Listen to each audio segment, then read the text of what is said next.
to another Walt Disney Wednesday. Today we're going to talk about snacks at Disney Springs and all the yumminess that you can find here. What's your favorite snack here? Dole Whip. Dole Whip. We're in search of Dole Whips. So I've had honey from here from the Savannah's Bee Company. It's delicious. They have a whipped honey that is fabulous. I actually should get some more. And the ganachery has very unique flavored little chocolates. Very high end, very delicious.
What do you have?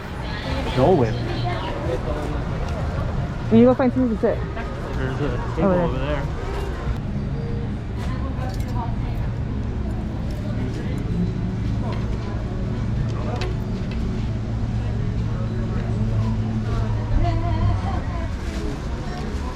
So good. And I don't care this is 11 o'clock in the morning and I'm having Dole Whip. It's okay. It's hot.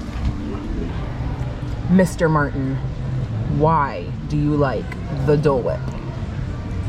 Because it's refreshing and it's amazing.